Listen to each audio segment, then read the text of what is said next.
Hello, everybody, and welcome to the Great America Show. It's great to have you with us today. Thank you so much for joining us, and happy Valentine's Day to all of you who celebrate this fine and wonderful holiday.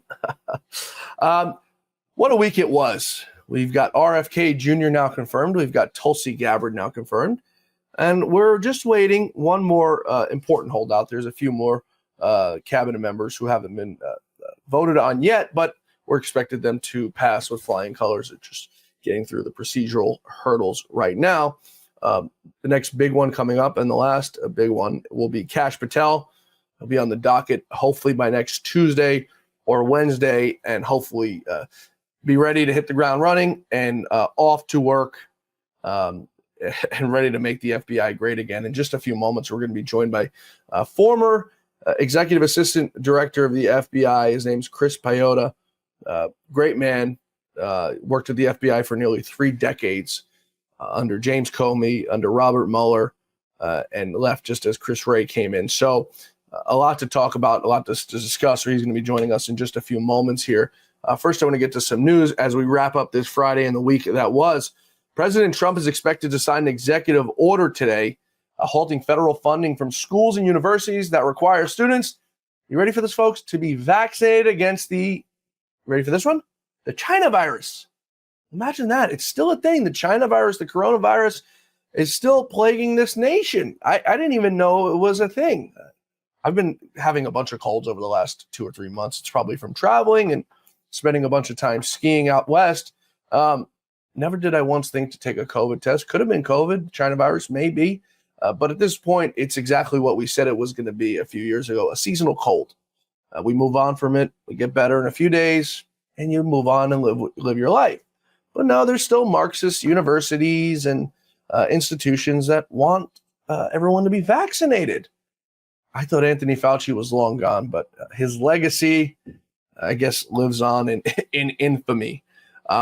Media elites are weighing a boycott of the White House to support the Associated Press's feud with President Trump over the Gulf of America. It's not the Gulf of Mexico. It's now the Gulf of America. If you don't believe me, check your iPhone, check your Android, and go to Maps, and you're going to see it's now the Gulf of America. I'm not really sure who these media elites think they'll be spiting by not covering the White House. They cover it so negatively anyway. You can maybe turn on 2 news channels and get a decent view of what's going on, that being Fox News and Newsmax. But even on those networks, there's some folks who are, we'll call them rhinos to be nice. So I'm not entirely sure who CNN and the AP think they're going to be spiting. Nobody cares if you're in the White House briefing room. Nobody watches your networks. Nobody's watching CNN. It's the reason you guys are firing everybody. You can't afford to keep people there. Politico, we'll see next Friday when it's time to do payroll, if they can afford payroll. Last week, 2 weeks ago, they had a little bit of a tough time. So nobody really cares if you cover the Trump administration. You guys have never carried it honestly. You've never carried the man fairly. He's never gotten a fair shake with any of you. So go take your cameras and go find somewhere else to carry. Maybe go to Delaware and cover Joe Biden, or go to California and cover Kamala Harris. Go do what your people want you to do. It's clearly not Trump they want you to cover. They hate the man. The few people that tune in, that is, the overwhelming majority of Americans tune into podcasts like this, tune into podcasts like Tucker Carlson. They're tired of the legacy media. The legacy media is dying. Even Fox's numbers are down since they fired the great Lou Dobbs and Tucker Carlson and Bill O'Reilly and Megyn Kelly and the rest of the folks who have been Dan Bongino, who have been forced to leave there because Fox's Marxist run CEOs don't agree. They don't like President Trump, and you can see it in their reporting. I worked there for years. I saw it firsthand. It's the reason that they couldn't keep Lou. It's the reason they couldn't keep Tucker. So nobody cares. Don't cover Trump. Don't cover the White House. People will still tune into the Great America Show. They'll still tune into Tucker Carlson and Dan Bongino's and all these great podcasts that we have out here, free of charge. You don't have to subscribe. You subscribe, it's free. Isn't that nice? You don't have to pay a cable bill to listen to this show. You can listen to us on audio if you don't want to look at my face. If you don't want to look at the guest's face, you can join us on audio. And you know what? You can join us from wherever you want, from the car in the morning on the way to work, in the bathroom after work, anywhere, taking the kids to school, doesn't matter. It's at your own flexibility, at your own leisure. Isn't that nice? We've really come to a crossroads in America, folks. Never did I think 5-6 years ago when I started working at Fox News, would there be so many outlets and mediums for us to get you the news? As I said, free of charge. There's nothing better than free. All right, my rant is over. It's Friday. We have a great episode for you, as I mentioned.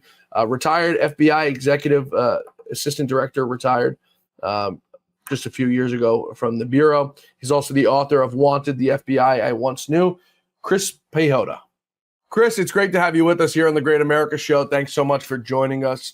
I want to begin with first everything that's going on inside the FBI right now. We sort of have a leader who's not really a leader, but we really haven't had a leader for a very, very long time inside the FBI. I want to get your thoughts on that in just a few moments, but I want to get the overall direction right now, the current status and health and well-being of the FBI, and your thoughts on it. Well, I think the FBI is in a tough position right now. The organization is struggling for capable principled leadership, which has been largely absent or sleeping at the wheel for several years, at least the last 4 for sure. And it started a little bit before then.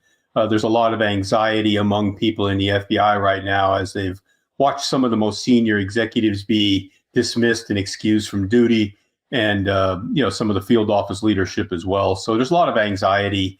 And, with the Department of Justice looking into the January 6th investigative effort, a lot of folks are looking at possible, you could say, disciplinary action if they were found to be taken, action based upon personal ideology and personal politics. So a lot of upheaval at the Bureau. They're in a time of great change. What they need right now is some, again, steady, principled leadership, people who are going to bring the Bureau back to its mission focus and return it to a place of trust with the American people.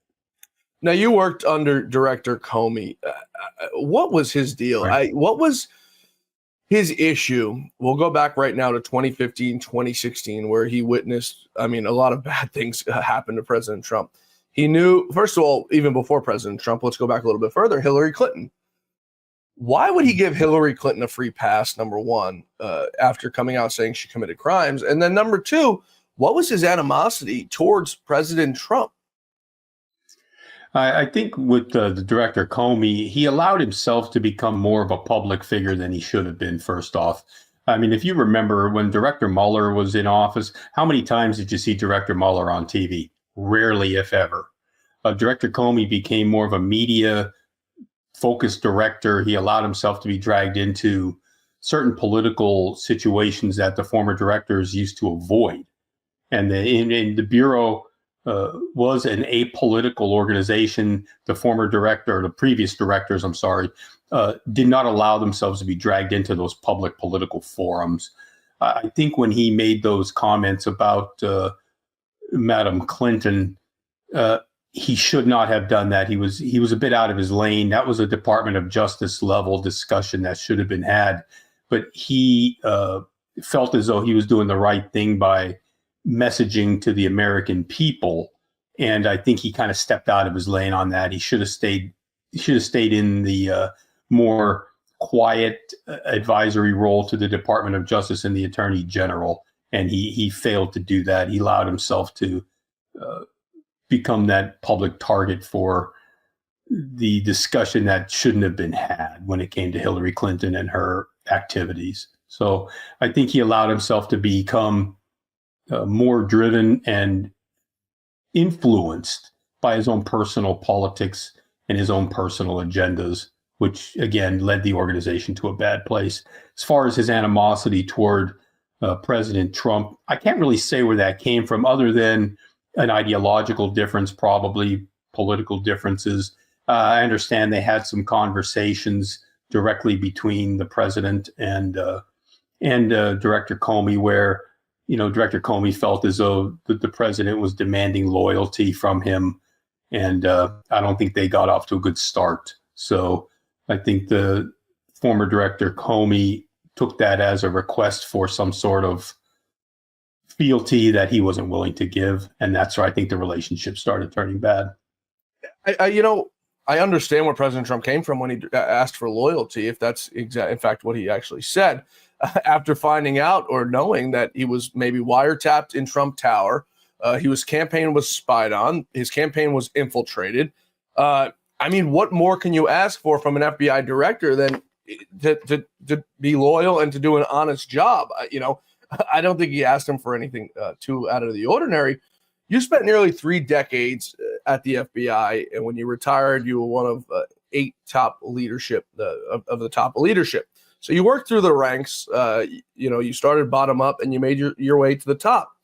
The FBI's mantra is fidelity, bravery, and integrity. At what point, in your opinion, did the FBI sway from that mantra to where they are right now? I mean, if you do public polling, Chris, you'd probably, and I'm going to ask my buddy Mark Mitchell over at Rasmussen, one of the greatest pollsters on earth, to do some polling, because Congress, Nancy Pelosi, Congress as a whole, and Mitch McConnell are usually some of the lowest polling folks in Washington, D.C. But I want to see how it compares to the FBI, because the FBI has to be one of the lowest rated, according to people who vote in polls, institutions in the history of this country.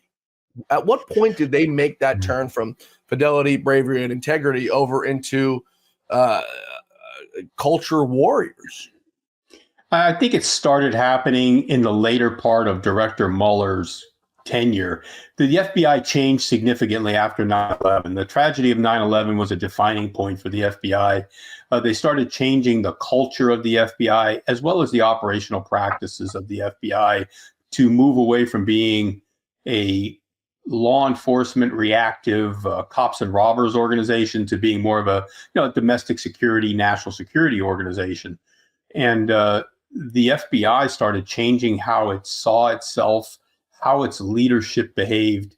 And I think that they also changed their hiring practices. Actually, I know they did.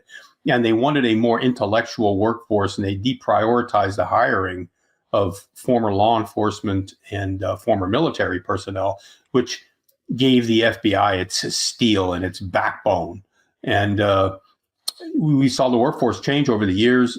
Toward the end of Director Mueller's time, people started looking for different ways to manage the FBI. And when Director Mueller left, Director Comey came in and brought a lot of private sector type of philosophy and ideology with him.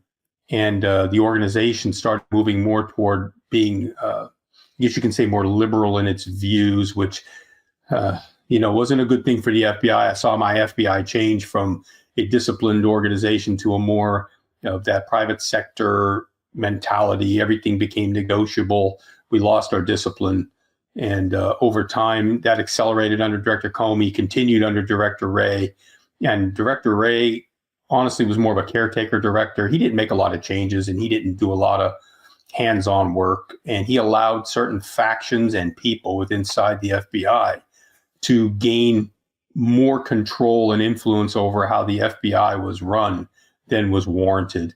And it brought us to today's challenges and problems. So what you're seeing is the results of a corporatized FBI, which, in my opinion, has failed the American people on several levels. Yeah, I've never actually thought of it that way. Maybe bringing in some of these Ivy League folks who think they're better than everyone and think they're smarter than everyone. Some of them are, but for the most part, most of them aren't. It's these Ivy League folks who have got us in over $30 trillion in debt in this country. It's these Ivy League folks who are running our country right now from Congress and from the Senate and over in the House side. So it's an interesting perspective to look at it from that point. At any point in your career, though, I'd have to assume you're going to answer in the affirmative here. Did you witness DEI taking over inside the Bureau?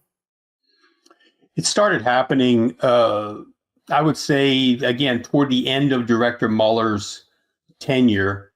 And it started accelerating again under Jim Comey, where before it was called DEI, there were a lot of concerns about representation, about the cultural makeup of the FBI agent cadre.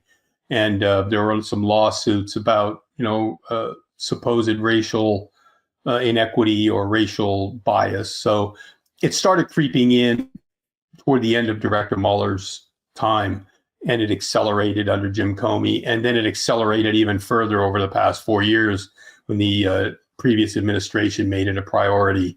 And I think the leadership was unable or unwilling to stand against it and say, we are an apolitical, objective, investigative organization. We have no interest in social issues such as DEI. They weren't willing to do that or weren't able, and actually may have supported those ideas, which again turned the FBI to where it is today and put the FBI in a position of where it needs a complete reset in terms of culture, leadership environment, and operational practices. I want to take a quick break here, Chris. We're talking with Chris Piehota. He's a retired FBI executive assistant director. He's also the author of the book Wanted, the FBI I Once Knew. We're going to take up that book on the other side of this quick break, but I also want to take up the FBI shift in investigative work. When they got in the business of going after school board parents and the whole January 6th debacle. We're also going to take up the potential Kash Patel vote coming up next week in the Senate, and what Kash Patel could mean for this rancid, corrupt FBI. We're coming right back with Chris, folks. Stay with us. I'm excited to announce that we're having our first ever mega sale on overstock clearance and brand new products. For example, save over 50% on this season's flannel sheets. Queen size only $59.98. Kings only $69.98. They sell out fast every year, so order now. Save 20% on our brand new My Crosses. They're designed in the likeness of the one I've worn every day for over 20 years. They come in men's and women's, and they're made right here in the USA. Get our 2025 six-piece My Towel sets for only $29.98. Our initial quantities are extremely low, so get them now before they go. And our best-selling standard My Pillows, just $14.98. So go to mypillow.com or call the number on your screen. Use this promo code to take advantage of our first ever mega sale. But wait, remember that $75 free shipping rule? Well, that ship is sailed, because right now, every order ships absolutely free. Folks, we're back. We're talking with Chris Piehota, the former retired FBI executive assistant director. He's also the author of the all-new book, Wanted, the FBI I Once Knew. Chris, nearly 3 decades at the FBI, as we said. When did you see the FBI start shifting their focus from going after terrorists and going after bad actors in this country who meant to harm America to going after school board parents who challenged DEI in their schools, in their children's schools, who challenged woke transgenderism in their children's schools? Were you trained under any sort of FBI curriculum or any sort of FBI standards that folks who oppose teachings in their kids' schools are domestic terrorists? No. At no point in my career was I ever exposed to any type of direction or instruction that would have led to those types of actions. In fact, the old breed of special agents that I came up under would not have stood for nor supported those activities. Now, unfortunately, all of those folks that I was privileged to learn under, they all timed out of their careers and retired by the time we got to this point. I think the biggest ideological shift we saw started at the beginning of course, the Biden administration, and the FBI was not able to stand against it and moved with it and started prioritizing their resources and investigative efforts in line with the previous administration's wishes and the and that of the Department of Justice as well, of course. And they weren't able to stand strong enough to say, we do not support doing this. This is wrong. Actually, some people inside the FBI did, and they were punished for it. And other FBI field offices during January 6th, they actually refused to do some of the investigative work that they were requested to do because they said this is wrong and it's outside the scope of investigative activity, and we're not doing it. So again, a lot of folks, did stand up. A lot of them got punished for it. A lot of them, had their careers damaged by it. But and that happened after I had unfortunately left. So I I wasn't able to voice opinions that mattered at that point. But I do think that over the past 4 years, the FBI has really taken a shift on where it's put its investigative priorities, and it's looking down and inward into our country at our own citizens, probably a bit more than it should be when we have a host of external threats around the world, as well as the, I would say, intensifying and emerging threat environment that we have allowed to form in the country because of the lack of management at the southern border. You know, you brought up a very good point that I often say on this show, whereas if you watch Sean Hannity every night, you hear him sit there and say the rank and file guys aren't a problem, they're the good guys. Yeah, I'm sure there are. Some of them are good, but there's also some of them are bad. They know right from wrong. There's guys like Steve Friend out there who took a stand against the tyranny, the corruption, just the total disgust inside that bureau. But there's also folks who didn't, because they cared about getting their six-figure pension at the end of the day. There are folks who went after school board parents. There are FBI agents who raided the underwear drawer of Melania Trump. There are FBI agents who raided Barron Trump's bedroom. There are FBI agents who went through the safes of President Trump at Mar-a-Lago. Chris, I don't know about you, but if I was ever tasked with anything like that, I would walk off the job immediately.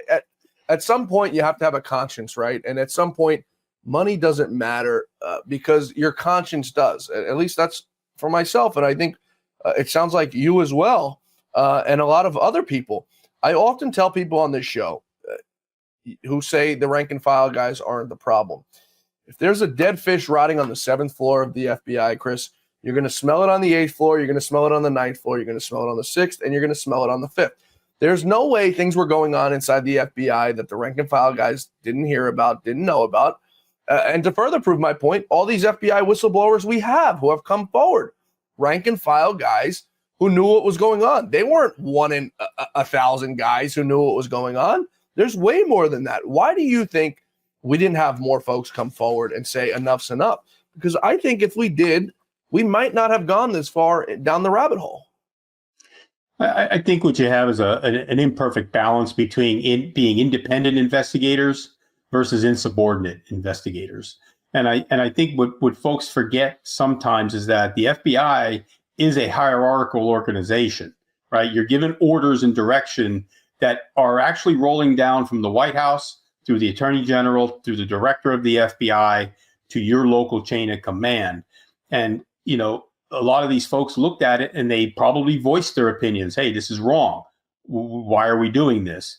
And they were told either you do it, or you can be reassigned, or you can be terminated, or like what happened to some of the whistleblowers. Right. You could be put into purgatory, where they just suspend your clearance, they take your money, or you can have other negative things happen to you and your family.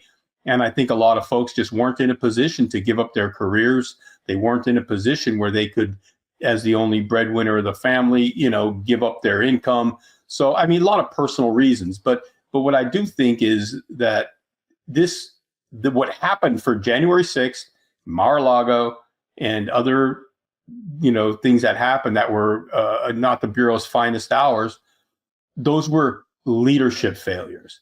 The leaders in the organization failed to protect their people from those bad decisions. The leaders in the organization were not willing or able to stand up and say, we can't do this. And that's where, again, we miss the old breed who would have stood up and fought. And I will tell you just personally, I knew some of the people who were involved in the Mar-a-Lago situation. And they told me they had screaming matches with the people at DOJ about that. The Mar-a-Lago search was driven by the Department of Justice. The FBI folks involved did not want to do it. They were overruled, and you saw the result of that. So I think there are a lot of people who ideologically were trying to keep their heads down, still conduct investigative work to protect the American people. The FBI at its soul is there to combat national security threats and crime problems and criminal activity.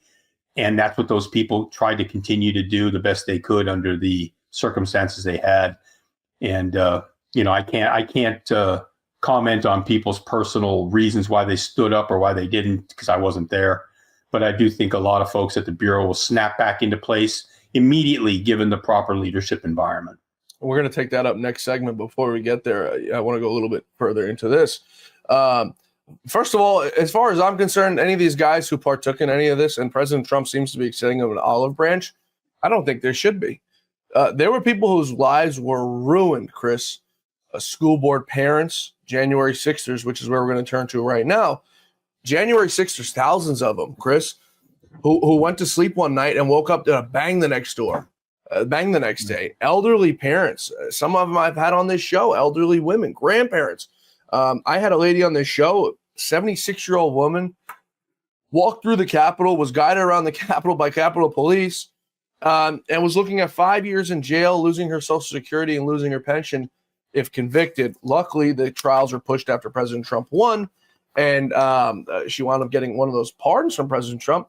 But these are people who spent thousands, some of them hundreds of thousands, some of them years in jail for doing absolutely nothing wrong. I mean, there were bad actors there. We know that there were government bad actors there. Before we turn to the January 6th defendants, we know that there was 30 some odd informants, government informants there.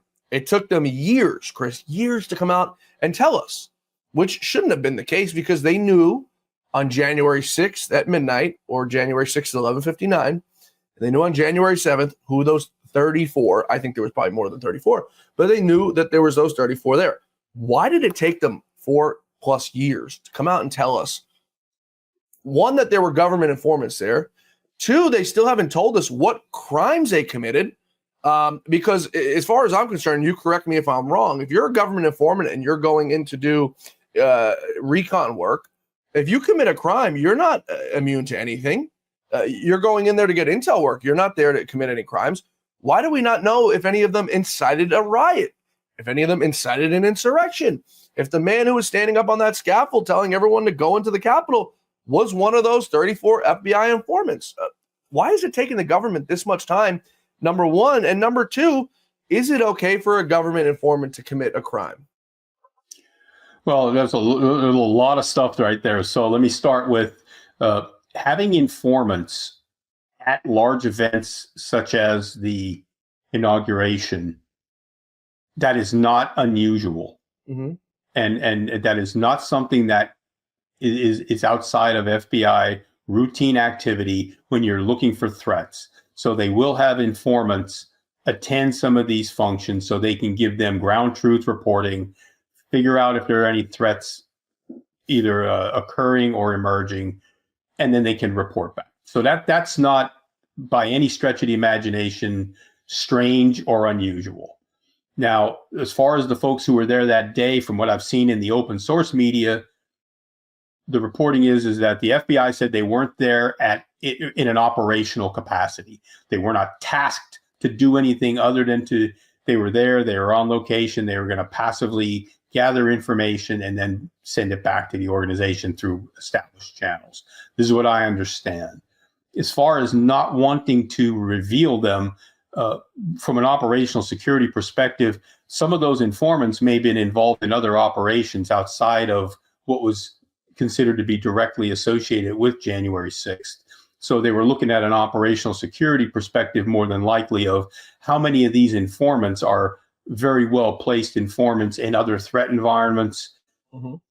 Will we compromise their operational capability by divulging certain information? I'm guessing, again, because the FBI that I used to know is a lot different than the FBI that exists right now.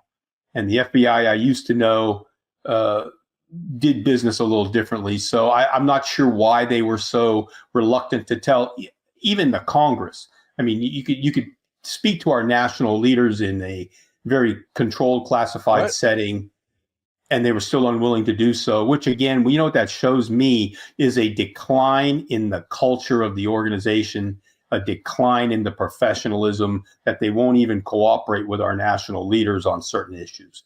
So from that perspective, I'm not sure why it took them so long, other than they were stonewalling for some reason, maybe at the Department of Justice or White House's direction. I'm guessing, again, speculation on my part, but you could pass information to our national leaders in a manner that it answers their questions.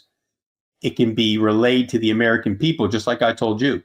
Right. This is not an unusual practice for an event of this magnitude for us to look for threats and to mitigate threat environments. So not sure why it was done that way, but I do think that the last iteration of the FBI felt that it wasn't accountable to the national leadership on some levels. So by you saying that means the FBI knew that January 6th was going to somehow get out of control.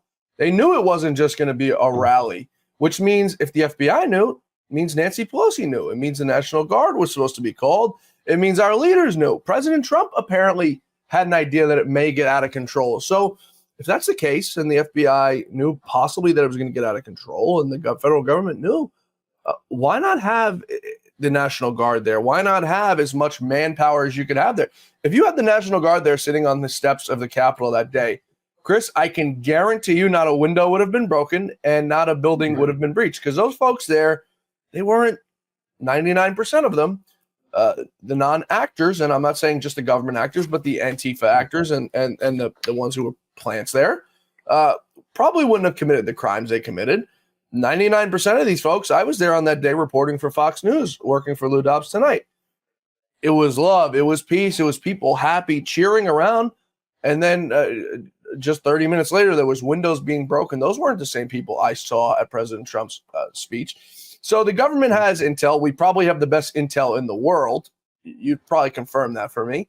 They knew it was going to be a bad day. Why was nothing done beforehand? I think, again, you have a systemic leadership failure from the folks at the congressional security apparatus through the D.C.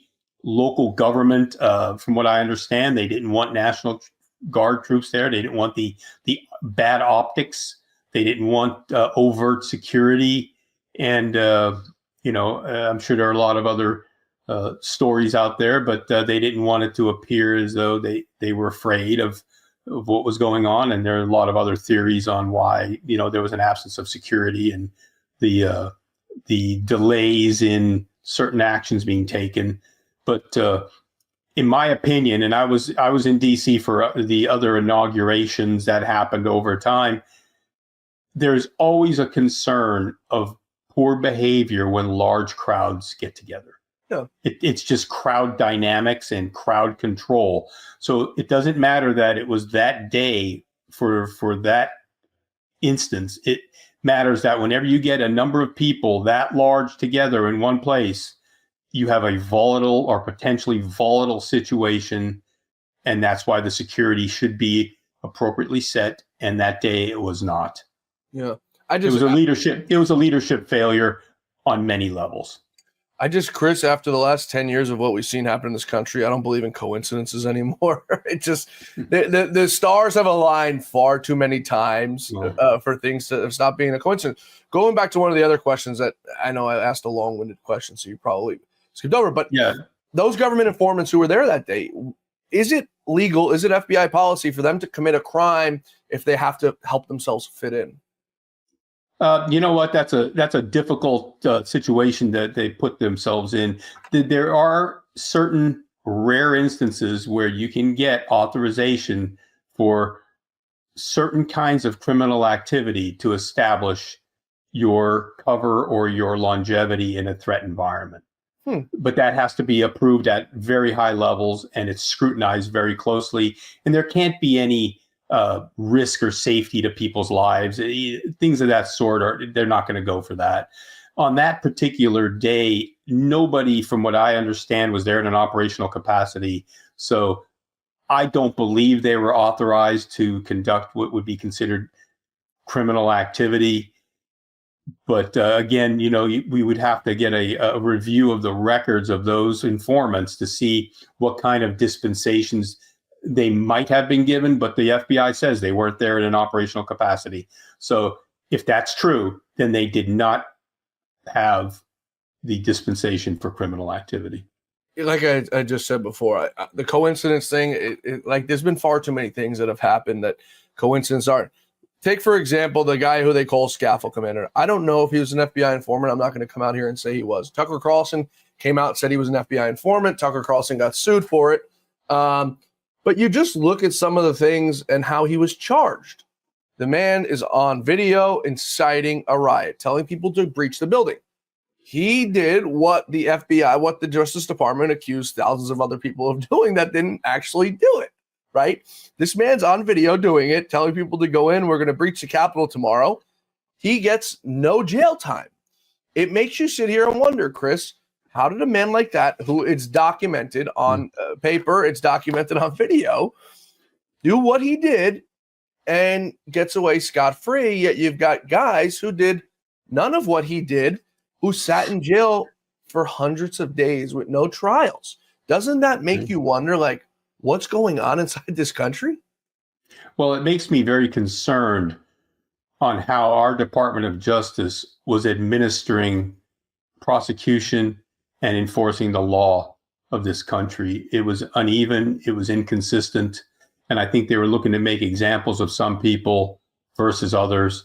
And I don't know if we'll ever find out why they did what they did or what their rationale was for it. But I will tell you, just sitting in the civilian world now, it was awful to watch. It was concerning, and it was damaging in the credibility of the Department of Justice with the American people. So I'm hoping under new leadership, the Department of Justice will return to being, again, fair, even-handed, apolitical, and objective in how it helps enforce the laws of our nation.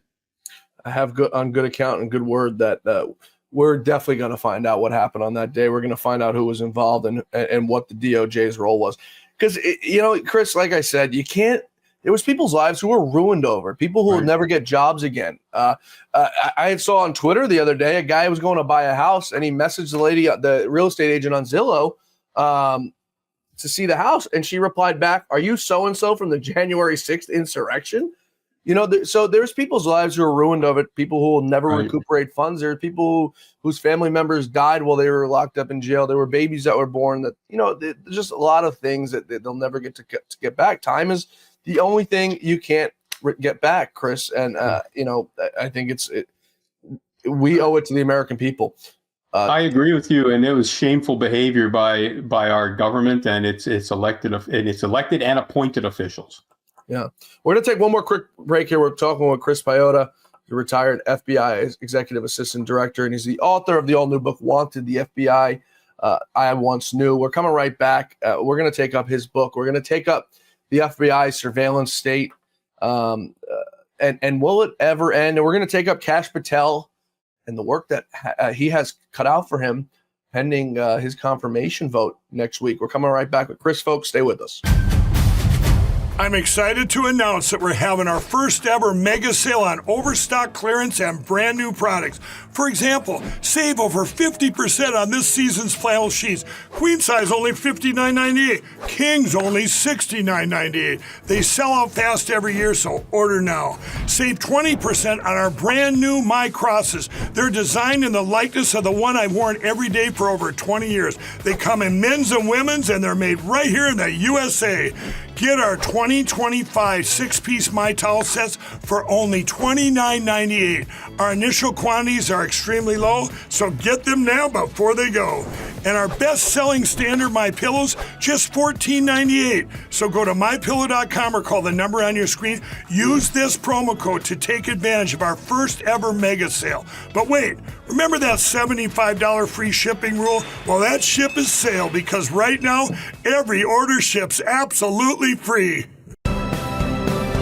Folks, we're back. We're talking with Chris Piehota, retired FBI executive assistant director. He's the author of the all-new book, Wanted, the FBI I Once Knew. Chris, before we get into the book, I want to talk a little bit about the FBI surveillance state that we've seen, over the course of the last 10 years. And it's not just Donald Trump, it's other folks. I had someone call me one day, a very credible person, and tell me my phone, this is back when the great Lou Dobbs was alive, that my phone may be tapped. And, I said to them, that's very strange. For the last week or so, my phone's been getting very hot. I wake up at 7 o'clock in the morning. My phone's dead by 10 a.m. I said, something doesn't seem right. So I get on the phone, Chris. I call my lawyer. I say, Ty, can you do me a favor? Can you send in a FOIA and see if my phones at any point have been wiretapped or tapped or any reason? And Lou Dobbs's phones have been tapped for any reason. Chris, within the next few days, my phone stopped dying by 10 a.m. every day. It stopped overheating every morning when I'd wake up. And I said, that's sort of interesting. Somebody must have heard that phone call to find out if we were spied on. I don't commit any crimes, maybe with the exception of speeding sometimes and talking on my cell phone in the car, or texting and driving, which I shouldn't be doing. But other than talking to the occasional whistleblower and things like that, Chris, I don't commit any crimes. Will we ever see the end? And I'm not the only one. I'm the lowest level hanging fruit on the tree. Will we see the end of this surveillance state against the American people who don't agree with the status quo? And by the status quo, I mean what we've spoken about: weaponization of the Justice Department, transgenderism in kids' schools, DEI in the workplace. Will we see the end of this ever? I think we'll see the end of it for at least 4 years. Right. These upcoming 4 years, I think you'll see a different application of those authorities and our legal frameworks when it comes to surveillance. I think you'll see a different philosophy on how and when those authorities and those capabilities are deployed. When I was with the Bureau, those were the programs that I used to oversee. And I will tell you, people may disagree, but I will tell you, we used to agonize over the legality and the impact of privacy and civil liberties when it came to American citizens. It was agonizing. Of course, non-U.S. citizens and non-U.S. persons get a different level of protection, and they still get some level of protection. I think what happens is when you have an administration like the previous one that was more comfortable with using those authorities against political opponents or political adversaries as they saw them, that's when you see an abuse of those authorities and capabilities. I think we'll see a better time for at least the next 4 years. Chris, as you'd said, our privacy and our civil liberties is what differentiates us from the rest of the world. It's what differentiates us from Venezuela, from Cuba, from North Korea, from China, from Russia, our First Amendment right. All those things you're not afforded, Chris, in most other places you go. You go to some countries, you speak out against the regime and you're a dead man. I'm talking literally, not figuratively. It's what it makes America America. And you know what? You said people who aren't citizens here, who are tried here, are living far better in prison than some Americans are living their everyday lives outside of prison. It's insane if you really think about it. I want to turn to Kash Patel and the job that he has cut out for him. First of all, are you confident Kash gets confirmed next week? The way things are looking, it seems like it's going to happen. And I believe he has the votes and the support. He has the trust and confidence of the chief executive. So I think things are going to go his way. And I think we're going to be looking at a new FBI director next week. He definitely has the support of the American people. As for those Marxist Dems in Congress, that's a different story. But who cares about them as long as he gets through? I want to talk about the job that he has cut out and he has lined up ahead, Chris. Not an easy one. He's got an institution that he has once called for to be completely dismantled. Give me a roadmap on how, as one of the former top 8 executives in the FBI, what does the roadmap look like for Kash Patel, say next week, his first day on the job? Okay, in broad terms, Mr. Patel has to show up and establish himself as the leader of the FBI. He's not there to punish the organization. He's there to lead the organization back to being a trusted and respected FBI that works on behalf of the American people. That's the first thing he has to do. Second thing he has to do is establish a team around him, a senior leadership team that is completely aligned with him and the Attorney General and the chief executive. He needs a senior leadership team that is going to help him execute his vision for the organization and work with him to get things done. Mr. Patel is not going to be able to do it by himself. He can't show up at the FBI and think he can run an organization of 38,000 people that has global reach and extreme power all by himself. So he's got to establish that team, and he's got to do it immediately. The third thing I would say he has to do, he is a strategic leader in the organization. He cannot get bogged down in lower level activities and operations. He's got to stay at a strategic level where he has the most influence, and that's going to be him resetting the FBI culture. The FBI culture has declined and deteriorated over time. He also has to reestablish a certain desired leadership environment. FBI leadership has declined over time, and that has brought us to some of the challenges we have right now. He's got to get leaders in place. He's got to get leaders developed and mentored, and he's got to get folks who are willing to stand up for what the American people need and want. Lastly, he's got to look at a complete audit of the FBI's operational practices. I've heard arguments and discussions where the FBI says we haven't changed our standards.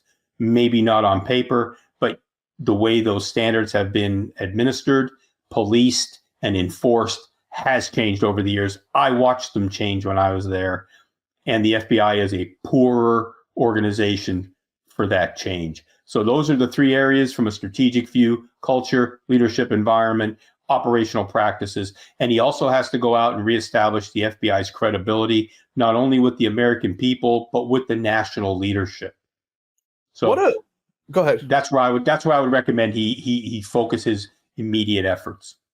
What's your thoughts on a complete and a review of every single person that works in the Bureau, every person that's worked on every single January 6th case, every single person who's worked on every single parent case, domestic terrorist case, to look at the track record of these people? Because there's far too many people, Chris, that fly under the radar. There's people who are silent terrorists, we'll call them, inside that Bureau, who do dirty work, who go unnoticed because they're like little mice. They're quiet about it. What's your thoughts on that? A review of these folks' files to see if they have the fidelity, integrity, and bravery to continue employment inside the most powerful institution in this country. I see nothing wrong with it. I mean, if you were doing things on the right side of the FBI and on the right side of the law and of the American people, then you should have nothing to be concerned with. I know it can create anxiety because you're being reviewed, right? I mean, nobody likes that. But I think that if you are found to have conducted activities that were based upon political ideology or personal ideology, maybe the FBI is no longer a place for you, and they should be excused, because the American people deserve better than that. And the FBI cannot be a politically driven or ideologically driven organization. The law is the law. The FBI is there to investigate and help enforce the law. The FBI cannot have an opinion. Yeah. So we've seen where that's broken down over time, where I'm sure you've seen the imagery of FBI agents kneeling at Lafayette Park, when the BLM marches were going on. That broke my heart. I was sickened by it. And instead of correcting that behavior, they were given accolades and they were rewarded with, coffee shop gift cards or something. Right. Or other. So it just shows you, again, the decline in the leadership culture. If we would have done something like that when I was a new agent, or even when I was, doing work, we would have had our heads removed. So different organization. The taking the knee was absolutely despicable. These guys, most of them, the most of the ones that are the bad actors, they're big tough guys when it comes to women and children and people that they can intimidate. But when it came to BLM and Antifa, they were little sissies. And like you said, they took a knee and folded like a Joe Biden lawn chair. It's truly pathetic. But when it came to banging on the door of a 76-year-old grandmother, they were big tough guys. Talk to me without your lawyer and this and that. You'd mentioned before 4 years is going to be the FBI and these institutions should be free and clear for the next 4 years. But I think the only way to ensure that it's clear beyond 4 years is to do a review like this, to see who fits the role, who fits the mental leadership, the mental capability of being, like I said, in the nation's most powerful institution. Chris, I want to talk about your book, Want to Be FBI, I Once Knew. What was your purpose of writing the book? What made you wake up one morning and say, I need to get this word out to the American people? Well, first of all, I didn't wake up one day and think that. My wife had been after me for years to write a book and to one day I was complaining about something I was watching on television, as I often do. And she stopped me and said, if you don't write down all the things that you learned and the things that you knew and the things that you saw, it's all going to be lost with you. And she said, you can complain to me as much as you want, which she's, my sounding board. But basically she said, if you want to show people where the FBI ran off track and how to possibly get it back on track as quickly as possible, she said, write it down. She gave me the old put up or shut up type of discussion. And that's why I wrote the book, because I saw my FBI going down some dangerous paths, some unproductive paths. And I wanted to put out a durable message that was available to anybody who cared to read it from a bird's eye inside view of when things changed, how things changed, where the FBI ran off track, and how to get it back to being that FBI that the American people can trust and depend on. I tell people this: the FBI exists on two sides of the same coin. On one side of that coin, the FBI should be a feared organization by our adversaries, our enemies, and criminal elements. They should fear the FBI. On the other side of that same coin, the American people and our national leadership should trust the FBI. They should be glad to see us because they know we're there to protect them and take care of them. And the FBI is honest and objective and principled in what it does. So the FBI has that duality where it has to be fearsome on one side and trustworthy and dependable on the other. Yeah, I think you're absolutely right. That's the FBI that we have to get back to right now. I think our FBI does not command the respect that it once did. And we have to get back to that by action, not words. Yeah, Chris Wray, James Comey are two of the biggest disgraces this country's ever seen. Robert Mueller's no better. I mean, him leading up the Russia collusion hoax when he knew it was a hoax, spending $30 million, another total disgrace to this country, an embarrassment.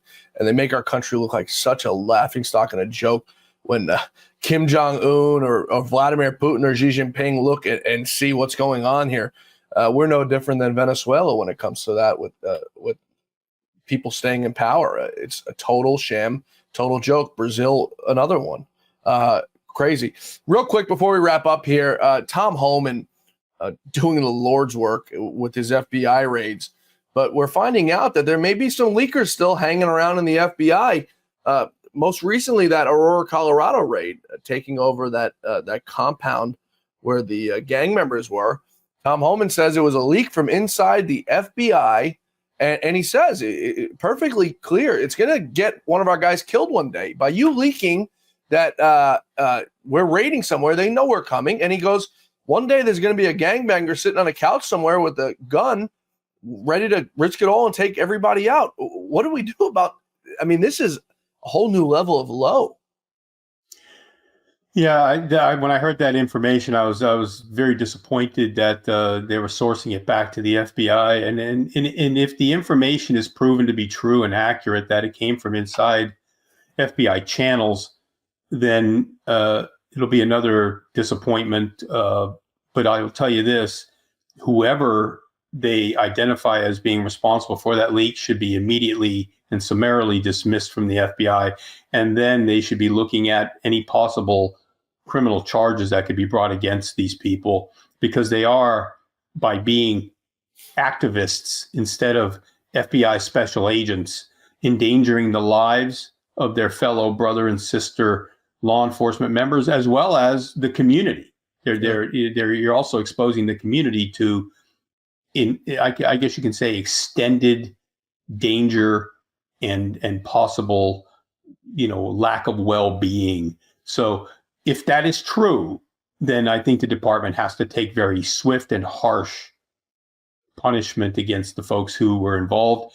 One thing I will say, though, about the FBI channels, when you're doing those type of operations, there are many people involved in the FBI when it comes to conducting those type of operations. So I'd like to see, when they positively identify these people, how you can use this as an example of how the FBI culture has declined and why a new FBI director and his leadership team have to come in and reestablish that culture where the FBI leads the way in professionalism and operational security, and not be found guilty of leaking information again if it turns out to be true. Yeah, plain and simple, Chris. It's time to make the FBI great again. I think you'll agree with that one, folks. Chris Piehota, retired FBI Executive Assistant Director, is the author of the all-new book, Wanted, the FBI I Once Knew. You can go out and get your copies on Amazon. We recommend it to you highly. Chris, thanks so much for joining us today. Come back soon, my friend. Thank you, sir. Pleasure. Thanks, everybody, for being with us today here on The Great America Show. Once again, happy Friday. Happy Valentine's Day to all of you who celebrate. I hope you took your loved one out for a beautiful date and bought them roses, or if it was your husband or your boyfriend, bought him a beautiful gift. Folks, we're going to see you back here tomorrow for The Great America Saturday Show, I hope. And make sure to join us each and every day for The Great America midday updates, where we bring you the biggest headlines of the day and the news that you need to know. Short clips, but we bring you the news you need to know. Be sure to join us for that each and every day here on The Great America Show. Folks, any comments, questions, concerns? Our DMs, our email's open to you. info@loudobbs.com. If you want to shoot us a tweet, you can follow me at John Fawcett NY on Truth Social, at John Fawcett. Let us know what you want to hear. We're here for you. We're catering to you. Whatever you want to hear, guests, questions, anything like that, we're an open book. Shoot us an email, shoot us a tweet. Folks, we'll see you back here tomorrow. Same time, same place. Until then, may God bless you. May God bless America. May God bless the great Lou Dobbs. Have a great weekend, folks. See you tomorrow.